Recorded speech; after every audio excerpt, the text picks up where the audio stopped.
نہیں بچائے گا. ہمارا وہ شخص جو گالی سے بات شروع کر کے گالی پہ ختم کرتا ہے, خدا کی قسم ان سے اچھا ہے. وہ دنیا میں وہ ظلم اور بربریت نہیں کرتا جو یہ لوگ کر رہے ہیں. بہت آج نا ایٹیٹیوڈ ایٹیٹیوڈ ایٹیٹیوڈ, ان کے اخلاق, ان کی سڑکیں, ان کے روڈ. او بھائی دنیا کا خون چوس رہے ہیں یہ. اس اخلاق کا کیا کر رہے ہیں آپ نے؟ عراق میں جو بھوک سے بچوں کو مارا ہے وہ کس نے مارا ہے؟ مسلمانوں نے مارا ہے یا ان 27 اتحادیوں نے مارا ہے؟ وہ عراق اب تک اپنے پاؤں پہ کھڑا نہیں ہو پایا ہے. اس تباہی کا جو سینکڑوں بچے یونائٹڈ نیشن کی رپورٹ کے مطابق عراق میں بھوک سے مرے ہیں, ان کا ذمہ دار سعودی عرب ہے, پاکستان ہے, یا وہ 27 اتحادی ممالک ہیں جو سارے غیر مسلم کنٹریز ہیں جنہوں نے 27 ملکوں نے مل کے عراق پہ حملہ کیا تھا اور جھوٹا الزام لگایا کہ ان کے پاس کیمیکل ہتھیار ہے. اب بھی دنیا کو اگر ہوش نہیں آتا اور کفر کی حقیقت سمجھ میں نہیں آتی ہے, ہمارے لبرل اور سیکولر طبقے کو جو صبح و شام ان کے گن گاتے ہیں, تو پھر آپ کو اس کا اللہ کے سامنے حساب دینا پڑے گا. آج کے جو اخلاق ہیں نا دنیا میں, ان کی کیا ویلیو ہے؟ باپ پر 1 روپیہ خرچ نہیں کرنا, ماں کے لیے, ابا کے لیے اولڈ ہاؤس, اور اماں کے لیے کیا ہے؟ بولتے کیوں نہیں بھائی اولڈ ہاؤس ہے. کبھی لڑتے نہیں ابا سے, کبھی لڑتے نہیں اماں سے. اس سے اچھا وہ بچہ ہے جو کبھی کبھار ابا سے لڑ بھی لیتا ہے, اماں سے لڑ بھی لیتا ہے, لیکن اسے پتا ہے کہ میں نے آخری دم تک ان بوڑھے ماں باپ کو اپنے سے جدا نہیں کرنا. وہ لڑکے توبہ استغفار کر لیتا ہے, وہ زیادہ بہتر ہے. دیکھنے میں یہ بدتمیز لگے گا آپ کو, خدا کی نظر میں اس کا مقام اس سے زیادہ ہے جو تمیزدار ہے. اس تمیز کا کرنا کیا ہے آپ نے؟ کہاں گئی وہ عالمی طاقتیں؟ کہاں گئے وہ تہذیب کے ٹھیکیدار جو ہمیں تہذیب سکھاتے ہیں؟ 1 ارب سے زیادہ مسلمان ہیں, 1 ارب سے زیادہ. اور یہودی کتنا ہے؟ 1 کروڑ بھی میرا خیال ہے نہیں ہوگا. لیکن یہ 1 ارب سے زیادہ مسلمان کس کے کنٹرول میں ہے؟ اور میں آپ کی اطلاع کے لیے عرض کروں, اس وقت اسرائیل امریکہ کا غلام نہیں ہے. خوب سمجھ لیں, امریکہ کی گچی کس نے پکڑی ہوئی ہے؟ اسرائیل نے پکڑی ہوئی ہے. اسرائیل انڈیا کا غلام نہیں ہے. انڈیا کی گچی پکڑی ہوئی ہے کس نے؟ گچی سمجھتے ہو؟ گچی یہاں سے پکڑ کے نا بندہ ہل نہ سکے. چھوٹا سا ملک ہے, سازشوں کی وجہ سے, طاقت کی وجہ سے نہیں, مکاریوں اور سازشوں کی وجہ سے دنیا کو کنٹرول میں کیا ہوا ہے. سازشیں کسے کہتے ہیں؟ ایک بہت طاقتور آدمی جو آپ کے کنٹرول میں نہ ہو, آپ اس کے کسی راز پہ مطلع ہو جائیں, اسے کسی برائی میں ڈالیں اور خفیہ ویڈیو بنا لیں آپ, اور بولیں جو میں کہہ رہا ہوں کرتا رہے ورنہ یہ ویڈیو لیک کر دوں گا. وہ انتہائی پاورفل آدمی بھی کنٹرول میں کس کے آ جائے گا؟ ایک انتہائی کمزور آدمی کے کنٹرول میں. آپ ابھی بھی گوگل پہ دیکھ لو, مدینہ اور تبوک, سعودی عرب کا ایک کنارہ اگر مدینہ ہے تو دوسرا کنارہ تبوک ہے. ٹھیک ٹھاک لمبا راستہ ہے, اور ریگستانوں کا ٹھیک ٹھاک لمبا راستہ ہے. تو اس زمانے میں اونٹوں پہ انتہائی شدید گرمی میں بیٹھ کے تبوک کی طرف جانا اور رومیوں سے لڑنا یہ آسان کام نہیں تھا. تو نبی صلی اللہ علیہ وسلم, صحیح حدیث کی روشنی میں جو مضمون ہے وہ میں آپ کے سامنے پیش کر رہا ہوں, کہ صحابی کہتے ہیں نبی صلی اللہ علیہ وسلم کا جب بھی جنگ کا ارادہ ہوتا آپ چھپاتے تھے, بتاتے نہیں تھے تاکہ بات پہلے سے لیک نہ ہو جائے. یہ نبی صلی اللہ علیہ وسلم کی ایک جنگی ایک پالیسی تھی. میں بار بار ایسی احادیثوں پہ کیا کہتا ہوں, مسلمان آج دیسی بہت ہو گیا ہے. مسلمان کیا ہو گیا ہے؟ دیسی. کوئی پالیسی نہیں ہے, کوئی پلاننگ نہیں ہے, الٹے کام کر کے بولے گا کہ اللہ بچائے گا. تو ہمارے نبی صلی اللہ علیہ وسلم کی پلاننگ ہوتی تھی, اس میں کہ یہ بھی بھائی جنگ کا ارادہ تو ایک دم سے اس کو لیک نہیں کرو, دشمن تک بات پھیل جائے گی. تو یہاں آپ نے پہلے بتا دیا کہ بھائی ہمارا جنگ کا ارادہ ہے. تبوک میں اطلاع ملی ہے کہ رومی آ رہے ہیں اور آ رہے تھے لڑنے کے لیے, تو آپ نے فرمایا ہمیں وہاں جا کے ان کو روکنا پڑے گا.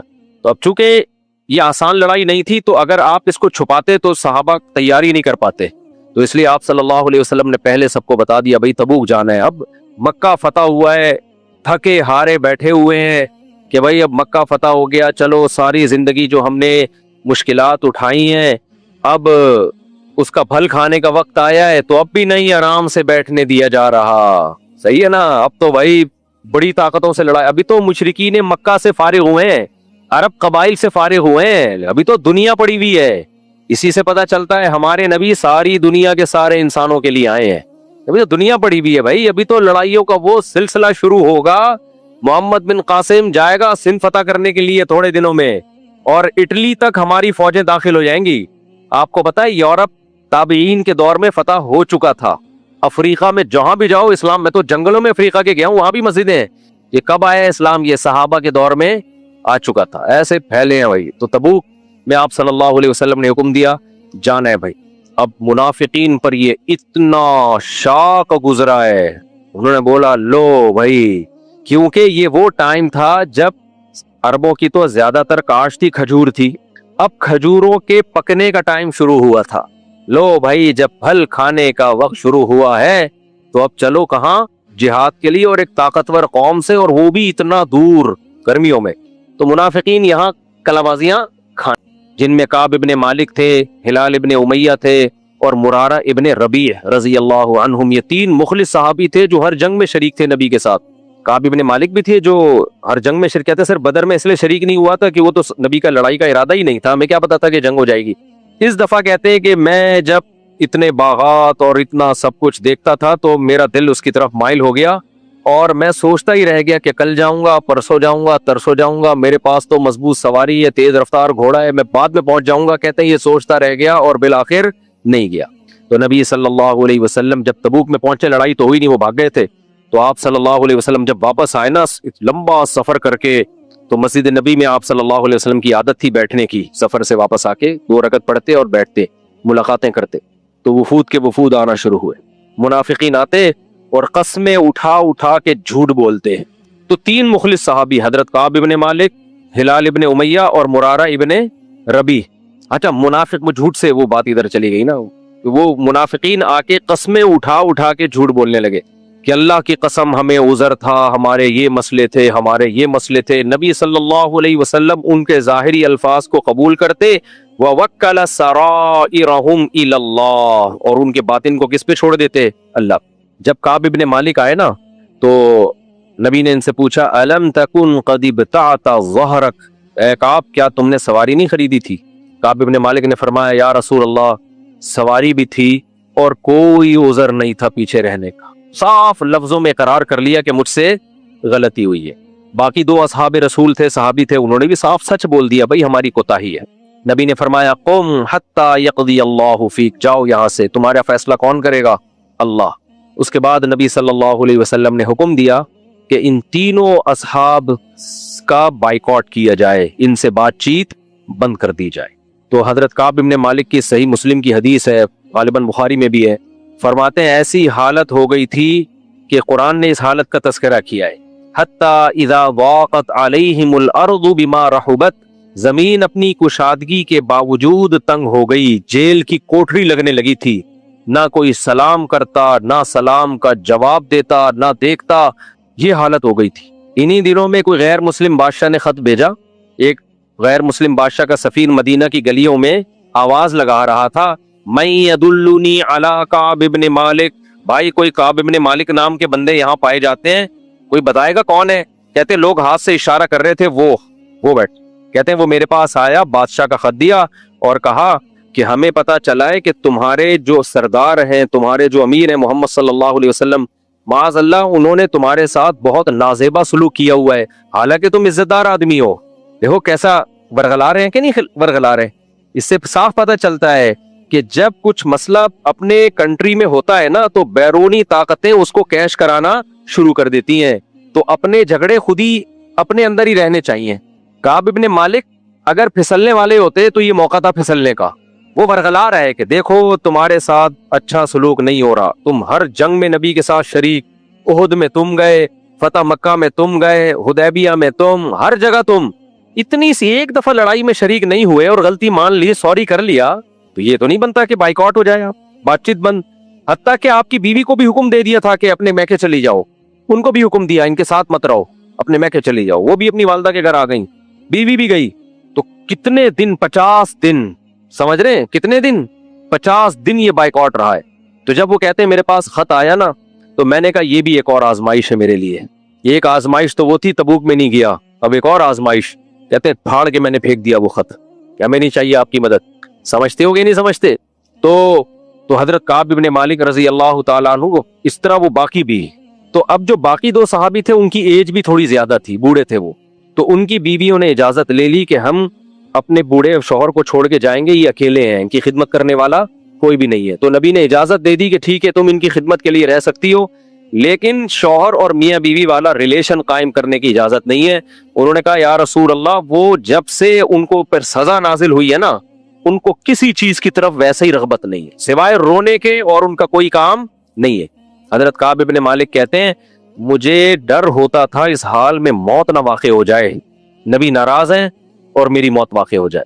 دیکھو یہ بتانا مقصد ہے کہ جو آپ کے بڑے ہوتے ہیں نا، جو واقعی مخلص ہوتے ہیں، چھوٹی چھوٹی باتوں پہ آج باپ تھوڑا سا ڈانٹ دے، بیٹا ایسے باغی بن کے گھر سے نکل جاتا ہے، باپ کے سارے احسانات ایک طرف، ماں تھوڑا سا بدسلوکی شروع کر دے، گھر چھوڑ کے بھاگ جاتے ہیں۔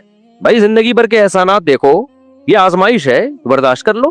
شوہر، بعض خواتین کو کیا ہوتا ہے، شوہر نے ڈانٹ دیا، اب سوری جب تک نہیں کرے گا تو موڈ ٹھیک نہیں ہوگا ان کا، چھوڑ دو یار، شوہر ہے وہ، ساری زندگی اس نے تم پر احسان کیا، اونچ نیچ ہو گئی تو گزارو، ختم کرو، نہیں یہ یوں اونچی آواز سے کیوں بولا، اس طرح گھر کبھی بھی بولو نہیں چلتے، اگنور کر دو، چھوڑ دو بھائی، سوری نہیں کلواؤ اس سے۔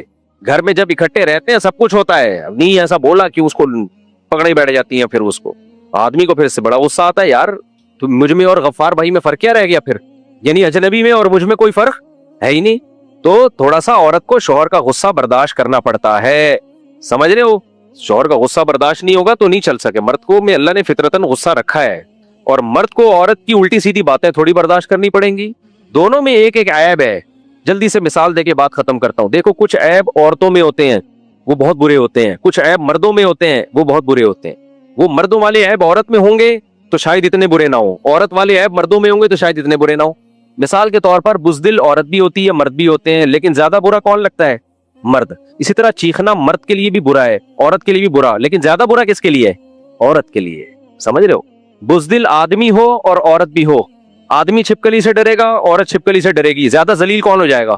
مرد۔ تو مردوں کے چھپکلی سے ڈر رہا ہے، تو بزدلی ایک ایسی بیماری ہے جو مرد میں بھی ہوتی ہے عورت میں بھی، لیکن مرد میں ہونا زیادہ ذلت کا سبب ہے۔ اسی طرح یاد رکھو غصے کا تیز ہونا، چیخنا چلانا یہ عیب ہے، بری چیز ہے، مرد میں بھی اور عورت میں بھی، لیکن عورت میں زیادہ بری ہے۔ مرد بھی چیختا ہوا برا لگتا ہے، عورت بھی بری، لیکن عورت زیادہ بری لگتی ہے۔ مرد بھی بزدل ہونا برا لگتا ہے، عورت بھی بری، لیکن مرد زیادہ برا لگتا ہے۔ یہ لبرل سیکولر لوگوں نے نا عورت اور مرد کی جنس کا فرق ہی مٹا دیا ہے، سب کو ایک ہی لاٹھی سے ہانکتے ہیں یہ۔ تو مرد کا بھی چیخنا برا، عورت کا بھی چیخنا برا، لیکن مرد کا چیخنا کم برا ہے، عورت کا چیخنا چلانا زیادہ برا ہے۔ بے حیا مرد بھی برے ہوتے ہیں، عورت بھی بری ہوتی ہے، زیادہ برا کون ہوتا ہے؟